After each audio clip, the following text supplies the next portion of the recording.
Charla Retiro Mensual, mes de enero 2024. Dios te salve María, llena eres de gracia, el Señor es contigo. Bendita tú eres entre todas las mujeres y bendito es el fruto de tu vientre Jesús. Santa María, Madre de Dios, ruega por nosotros pecadores, ahora y en la hora de nuestra muerte. Amén. El tema a tratar en esta charla es el don de la gracia, ayuda gratuita de Dios para que podamos responder a su llamada. La palabra gracia aparece con frecuencia en la Sagrada Escritura e indica la benevolencia y el amor con que Dios mira a sus criaturas. La gracia es un don que como fruto de ese amor Dios otorga y concede a sus criaturas. En sí es una relación de amistad, de amor entre Dios y nosotros, y es una relación bidireccional, es decir, también nosotros correspondemos a este amor. Teológicamente se distinguen varios tipos de gracia. La gracia increada, Dios mismo se dona a la criatura divinizada. La gracia creada, que es el efecto producido por Dios en la criatura que permite corresponder al amor divino. Y dentro de esta gracia creada distinguimos la gracia habitual, que es un don estable que diviniza el alma del que brotan las virtudes teologales, la gracia actual, que es la ayuda respecto a una acción concreta, y la gracia sacramental generada, como lo dice el nombre, por los sacramentos. Entonces, la gracia es una participación de la vida de Dios. Esto es una novedad tan radical que no es exagerado describirlo como un nuevo nacimiento, el origen de una nueva criatura, porque sin dejar de ser la misma persona humana, comienza a vivir en un orden que excede por completo sus capacidades naturales.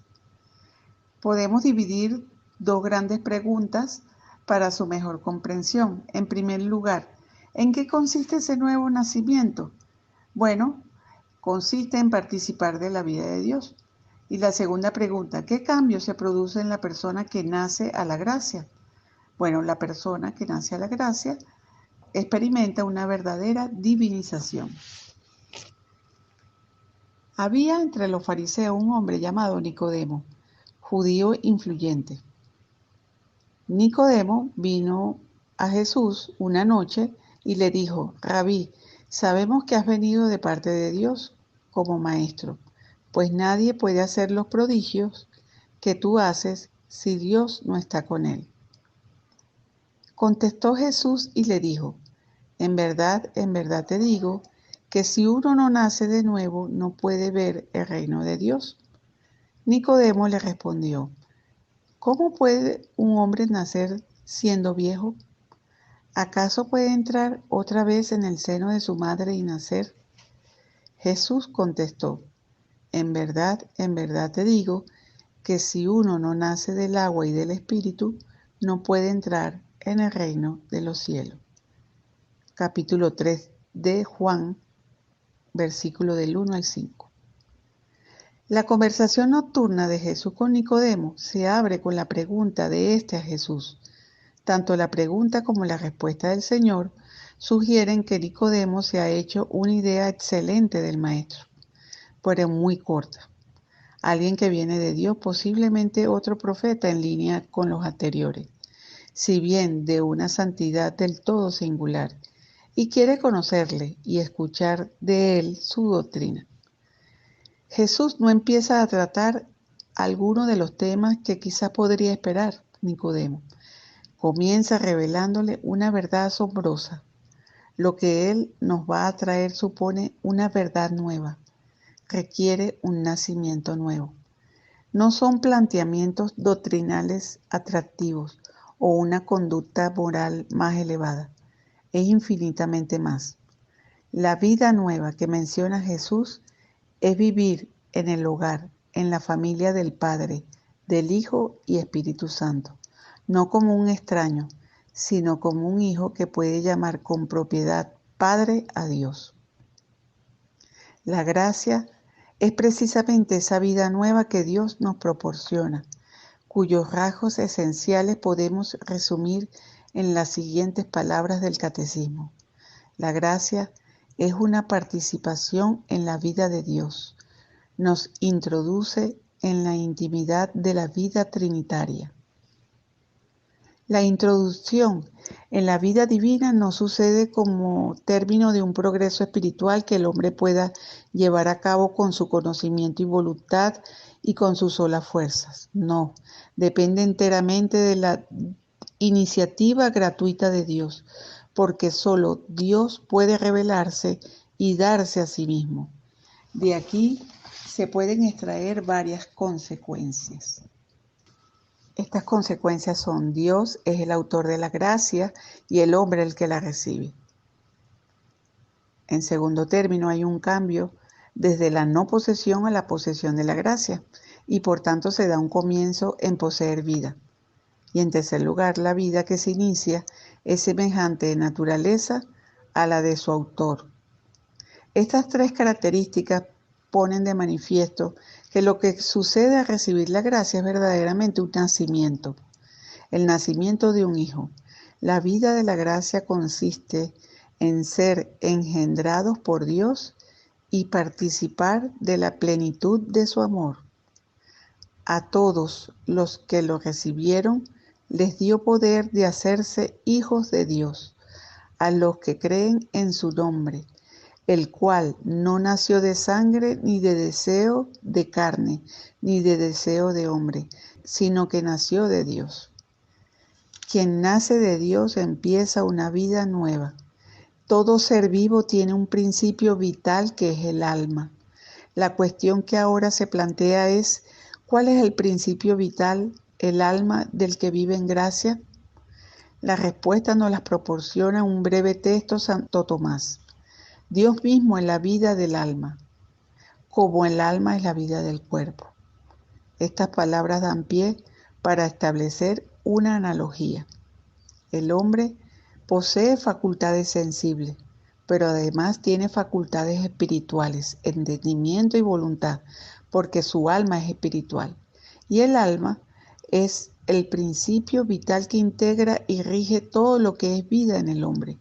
Por ella el hombre crece, se desarrolla, se mueve, siente y sobre todo conoce y ama. El conocimiento y el amor son precisamente las instancias supremas que orientan la vida de cada persona. Pues bien, la gracia es un nuevo principio vital que integra toda la actividad espiritual del hombre en un grado de vida que excede infinitamente la anterior y consiste en la participación de la vida de Dios. El límite de esta analogía es el siguiente: el alma no se puede perder. Es principio sustancial en el hombre, sin ella no hay vida. Pero la gracia se puede perder permaneciendo la persona. La gracia no es principio sustancial del hombre. Tras estas consideraciones, la conexión entre gracia y vida aparece como claramente, ¿verdad? La gracia, entonces, como un modo de vida. Es necesario tener presente este concepto para entender mejor lo que es la gracia. Si no, expresiones como vivir en gracia pueden significar muy poco. Normalmente por vía de negación. Vivir en gracia no es estar en pecado mortal, y no vivir en gracia es estar en pecado. Quien muere en tal estado se excluye de la bienaventuranza eterna. Evidentemente no es cierto, pero seguiríamos en las puertas del misterio, y tarde o temprano se corre el riesgo de relegarlo a un rincón como algo que tiene poca trascendencia en el vivir cotidiano. Podemos imaginar a dos personas, colegas de trabajo, que sacan adelante con responsabilidad y honradez su labor, que se ocupan de su familia, etc., que una de esas personas se alejó de Dios, que no vive los importantes aspectos de la moral o sacramento, pero que no trasciende externamente, sino que se parece igual al otro, a la otra persona que vive en gracia. Ante un observador externo, la vida de ambos es muy semejante y llena de valores. No se distingue si uno de ellos está o no en gracia. La única diferencia perceptible desde fuera suele ser alguna práctica de piedad y la participación en algunos sacramentos. Entonces, ¿por qué es tan importante algo que parece relegado al ámbito subjetivo de la conciencia personal? El fondo de la cuestión no está en descubrir un elenco de acciones específicas que lleve consigo el vivir en gracia, que se añadan a las de la existencia ordinaria. Se trata de algo completamente distinto. Es toda la vida humana la que queda informada por la vida de Dios, porque el hombre en estado de gracia está endiosado, es decir, metido verdaderamente en Dios, introducido a participar de la vida divina. Esa es la esencia y la radical novedad de la nueva creación, del orden sobrenatural. La vida eterna es la vida misma de Dios y a la vez la vida de los hijos de Dios. Un nuevo estupor y una gratitud sin límites se apoderan necesariamente del creyente ante esta inesperada e inefable verdad que nos viene de Dios en Cristo. Vida de Dios y a la vez vida de los hijos de Dios. Si Dios es amor y crea con sabiduría y perfección, cuida de cada persona, sale a su encuentro incansablemente. La vida de la persona en gracia quedará descrita de modo análogo por estas mismas notas. Vivirá por amor a Dios, trabajará con la mayor perfección posible, se ocupará de las cosas de sus hermanos, se interesará porque conozcan a Dios y procurará sembrar a su alrededor la alegría de un hijo de Dios. En una palabra, la vida de Dios se derrama en la vida del espíritu del hombre que adquiere de este modo una dimensión divina. El hombre en gracia experimenta un cambio real, queda endiosado, según la feliz expresión de San José María, o lo que es lo mismo, queda divinizado. Este cambio se realiza sin forzar su naturaleza ni destruir su condición de criatura singular. La vida perfectísima de Dios en su intimidad familiar, amor y sabiduría se hace presente de manera estable en la persona, haciéndose también principio vital de sus acciones en el orden sobrenatural. De este modo, la persona en gracia es elevada y capacitada para amar a Dios y al prójimo, para trabajar con vivir de un modo que supera la medida de la estricta razón o la fuerza de la voluntad. Esta divinización, como decía San José María, conviene recalcarla, es un don de Dios, no es el resultado de un despliegue de las posibilidades humanas elevadas a su máxima potencia. El modo en que Dios nos concede participar de su vida y por tanto nos hace miembros de su familia es la filiación divina. Mirad qué amor tan grande nos ha mostrado el Padre, que nos llamemos hijos de Dios y que lo seamos.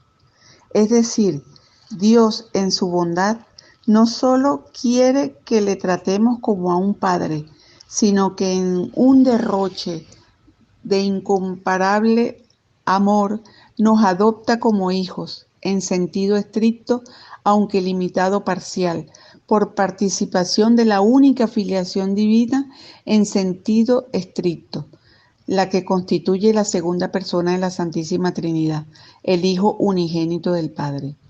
Al adoptarnos, Dios Padre podría haberlo hecho de muchas maneras, ya que la diferencia entre las criaturas y Él es infinita. Pues bien, ha querido hacerlo de la forma más alta, que es introducirnos en la filiación del Verbo, del Hijo muy amado. Esto se expresa también diciendo que nos hace hijos en el Hijo, configurados, formados a la imagen del Hijo, para que sea el primogénito entre muchos hermanos.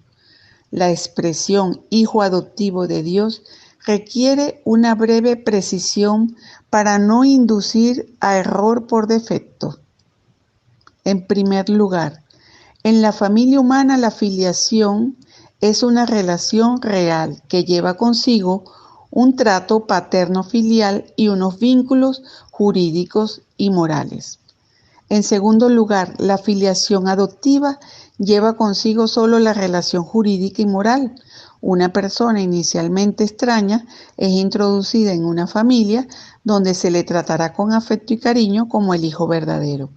Y la filiación adoptiva respecto a Dios se diferencia de la adopción humana en que tiene un fundamento real en la criatura, puesto que supone generación, nuevo nacimiento. Por tanto, quien es introducido en la familia divina ya no es un extraño. Pero tampoco se identifica en su ser real y sustancial con el Hijo. Solo el Hijo posee la misma naturaleza que el Padre, por quien es eternamente engendrado.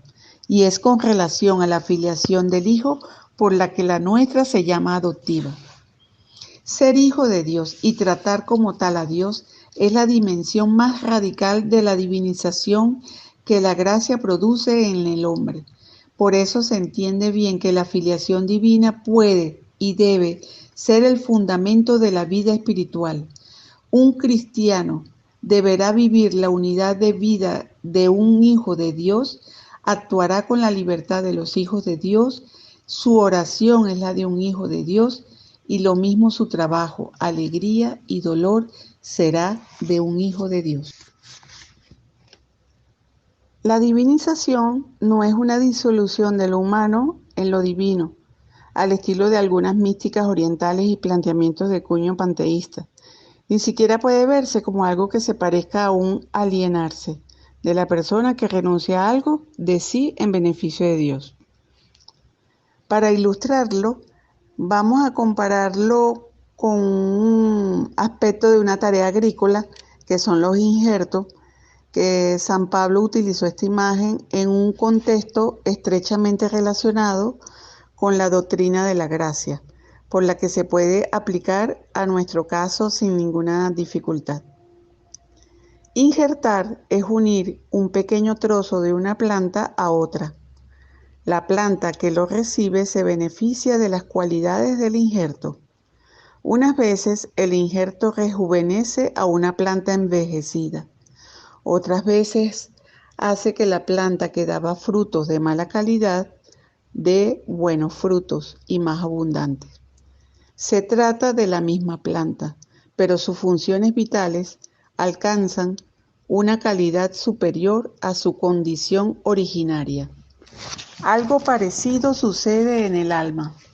La gracia es como el injerto divino que se une a nuestra naturaleza y la renueva, sana sus inclinaciones torcidas y la hace capaz de dar frutos de santidad. La gracia, en definitiva, es la vida nueva del hombre renovado. Supone una nueva manera de ver, de creer y de amar, que está presente en todo y lo informa todo. El latir del corazón, el respirar, están presentes en cada instante de la vida. No es posible separar, por ejemplo, caminar y respirar o hablar y latir el corazón.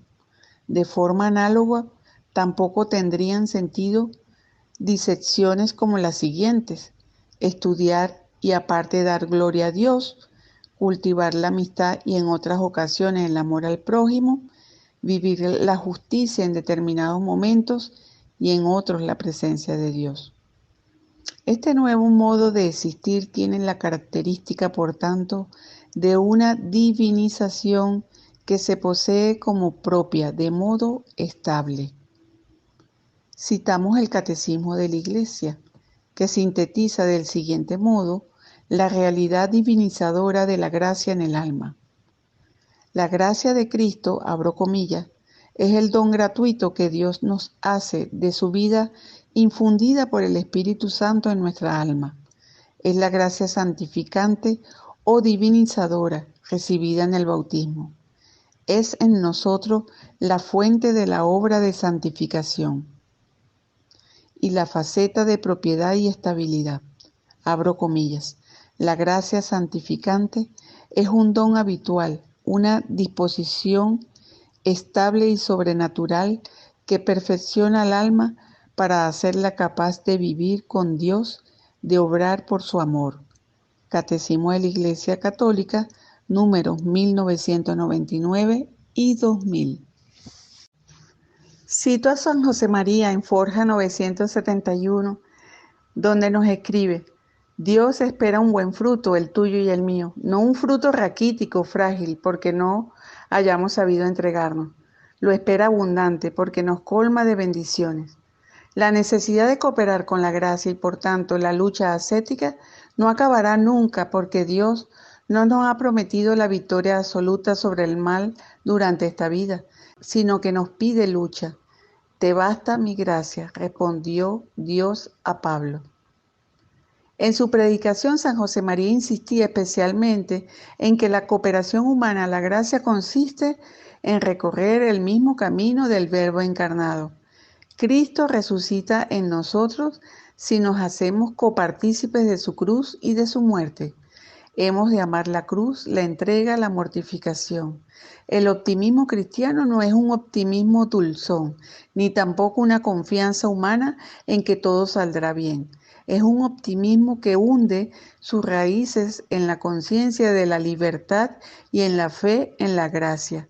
Es un optimismo que lleva a exigirnos a nosotros mismos, a esforzarnos por corresponder a la llamada de Dios. La gracia actúa de ordinario como la naturaleza, por grados. No podemos propiamente adelantarnos a la acción de la gracia, pero hemos de preparar el terreno y cooperar cuando Dios nos las concede. Más adelante, en el mismo punto, Surco 668, insiste: la gracia normalmente sigue sus horas y no gusta de violencias. Nada en la naturaleza del hombre puede ser considerado como una exigencia de la gracia, pues es un don totalmente gratuito e inmerecido. La acción de la gracia necesita una cooperación activa por parte de la persona humana que se mueve a dos niveles. Por una parte, prepara el terreno y por otra, coopera libremente con la iniciativa divina. El primer nivel, es decir, prepara el terreno, tiene mucho que ver con el cultivo de las virtudes humanas. La lucha por mejorar las virtudes humanas facilita la ejecución de las acciones divinas. Si el individuo conserva y cultiva un principio de rectitud, Dios le allanará el camino. El segundo nivel, que es cooperar libremente con la iniciativa divina, corresponde a la gracia, que respeta siempre la libertad humana, porque sin libertad no se puede amar a Dios. Dios ha querido que seamos cooperadores suyos, ha querido correr el riesgo de nuestra libertad. San José María insistía al respecto sobre la libertad de la criatura, que son uno de los motivos más fuertes para sentirse empujado a responder a la vocación divina, a la santidad, ya que el santo no nace, se forja en el continuo juego de la gracia divina y de la correspondencia humana. Oigamos al Señor que nos dice: quien es fiel en lo poco, también lo es en lo mucho, y quien es injusto en lo poco, también es injusto en lo mucho. Que es como si nos recordara: lucha cada instante en esos detalles en apariencia menudos, pero grandes a mis ojos. Vive con puntualidad el cumplimiento del deber. Sonríe a quien lo necesite, aunque tú tengas el alma dolorida. Dedica sin regateo el tiempo necesario a la oración. Acude en ayuda de quien te busca. Practica la justicia, ampliándola con gracia de la caridad. Que la luz de Dios nos ilumine para percibir sus advertencias, que nos ayude a luchar, que esté a nuestro lado en la victoria, que no nos abandone en la hora de la caída, porque así nos encontraremos siempre en condiciones de levantarnos y de seguir combatiendo. Dios te salve María, llena eres de gracia, el Señor es contigo, bendita tú eres entre todas las mujeres y bendito es el fruto de tu vientre Jesús. Santa María, Madre de Dios, ruega por nosotros pecadores, ahora y en la hora de nuestra muerte. Amén. Santa María, esperanza nuestra, esclava del Señor, ruega por nosotros.